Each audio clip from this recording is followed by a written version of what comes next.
Today we're going to talk about what to do when you are unable to join your local branch. Now, this is focusing on the Labor Party, but this would be equally as applicable to the Liberal Party or any party that is big enough to sustain local branches.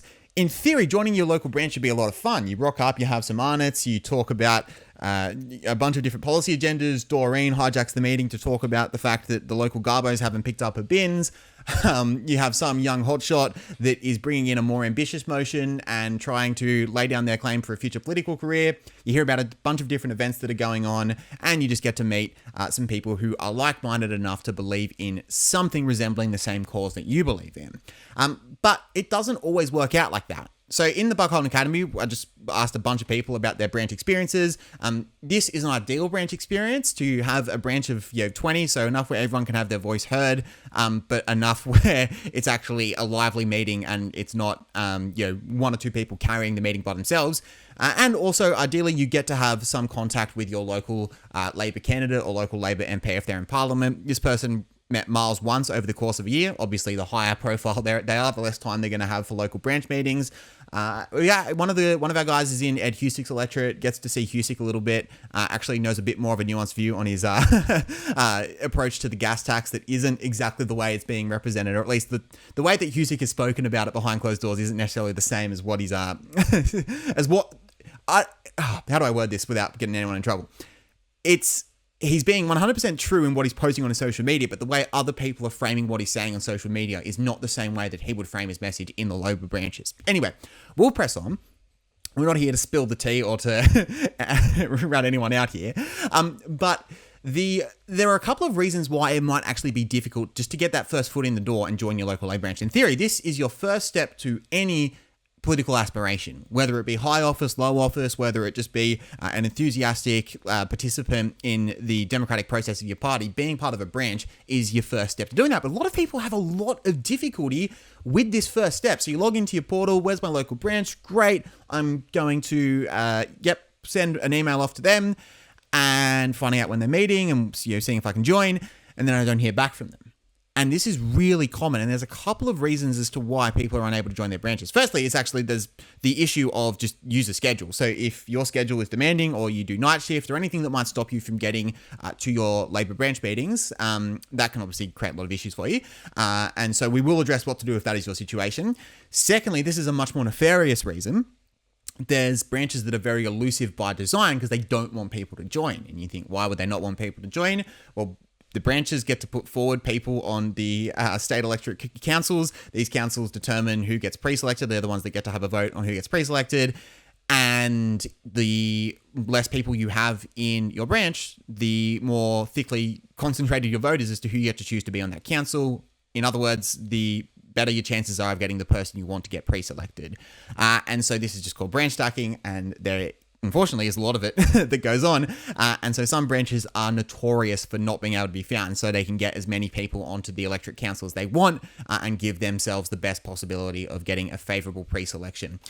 The other reason is not nefarious at all. It's just the fact that branches are dying. And particularly, this is just true of any... I know the Labor Party's done really well electorally, but any community group, apart from maybe sports clubs, there might be the only community that I can think about. Maybe we'll see what happens with churches, but it looks like there's been a slight revival in church participation since COVID.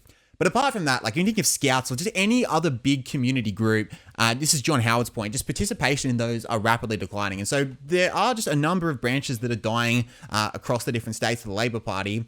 And so particularly if you live in a regional area as well, your local branch just might be dying. It might have 3 people in it, or it could be, on the verge of going, bust entirely. So you might not hear back because it's a very under-resourced branch and there's just no one there to really get in touch with you. And there's not enough people to give roles to everyone that can actually efficiently administer this. So we've had this a couple of times in the Barton Academy. People were like, look, I don't know what's going on here. I sent an email, I'm hearing nothing back. I want to join my local Labor branch. I want to be involved in the Labor Party. Can't even get my foot in the door. What do I do? And so we've had some very helpful people that have chased up their branches for them and have helped people get connected with those local branches. This came from a good bit of advice, or this is a good bit of advice from one of our branch secretaries. He basically said, look, there can be a bit of a backlog of emails to get to, and it might take a little bit of time to get in touch. Just be a little bit patient. I try and get there within 24 hours. Others likely will take a little bit longer. It can really depend on how well resourced the branch is in terms of human resources and how many people are available to take different roles to help the branch run smoothly. But if you are having difficulty, we came up with a bunch of strategies, and I've just taken this from different people in the Barton Academy to give you some immediate action steps for what to do if you find yourself in this situation. 1, if you can't get in touch with your branch and they're not responding, obviously go straight to head office and say, hey, I'm trying to join, not able to join. You can call or email, and they will help you out there. If still unresponsive, and this can happen particularly in those more sinister cases of branch stacking, it is really helpful to have someone with some status within the Labor Party to put a bit of pressure on them. We're not talking big dogs. We're not talking like, how do I get my MP to, they're not going to throw their weight around behind this, but even just a fellow branch secretary or someone who runs or administers a branch themselves, that can be really helpful to get in touch with another branch, because it's not coming from just a new applicant that has no exposure to the Labor Party. This is coming from someone who is connected within the movement and is saying, hey, you need to get onto this. And so thankfully in the Barton Academy, we've got some really helpful people that have gone and done that for others. And then quite quickly, that branch has actually gotten back to them and they've heard back since.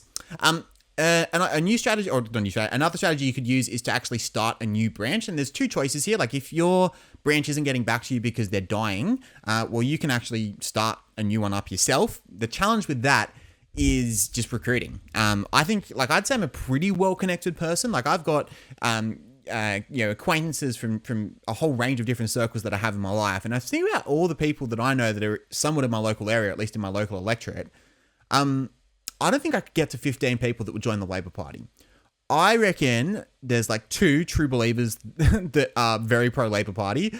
I reckon I could recruit 10 that are Labor adjacent, and probably my recruitment pitch to them would be, hey, come and join so your grievances against the Labor Party actually have potency rather than being voiced into a void. Why don't you come actually share it within the party? You'll have much more potency. As Bob Carr says, your voice is worth 1,000 times more in the party than out.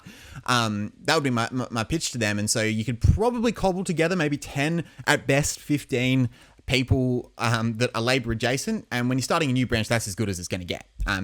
You're not going to find 15 believers unless you really are just, unless all your friends just happen to be rusted on Labor voters, then you are going to have some difficulty with that.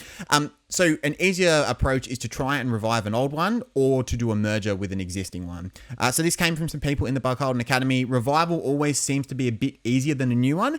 Don't worry, it has its own challenges in that when you're starting new, you get to start afresh and build culture yourself and really set the tone for the way the branch meetings run. But secondly, you just don't have as many people available to begin with. Like if you can find 5 people from an existing branch, that is huge in terms of recruitment.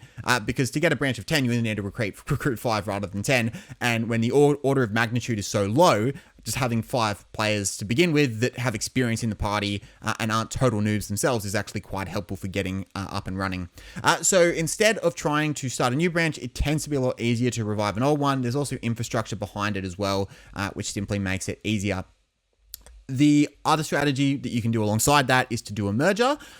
So it needs to be in the same state electorate and it needs to have the approval of the state electorate council. I don't know in the Liberal Party if the same rules would apply. My guess would be that because branches are dying so quickly and far quicker for the Liberal Party than they are for the Labor Party, the Liberal Party would be a-okay with doing anything to make sure that an individual branch meeting has more numbers behind it. But yeah, that is an approach as well. You can do a merger. Someone from Sydney proposed that one as well. And the branch that they're in is a lot more active than some of the other ones. So the soil is a little bit more fertile there. But if you can gather a couple of branches together that are dying and pull the resources together to become one singular branch that is lively and very active, then obviously that is a strategy that you can do as well.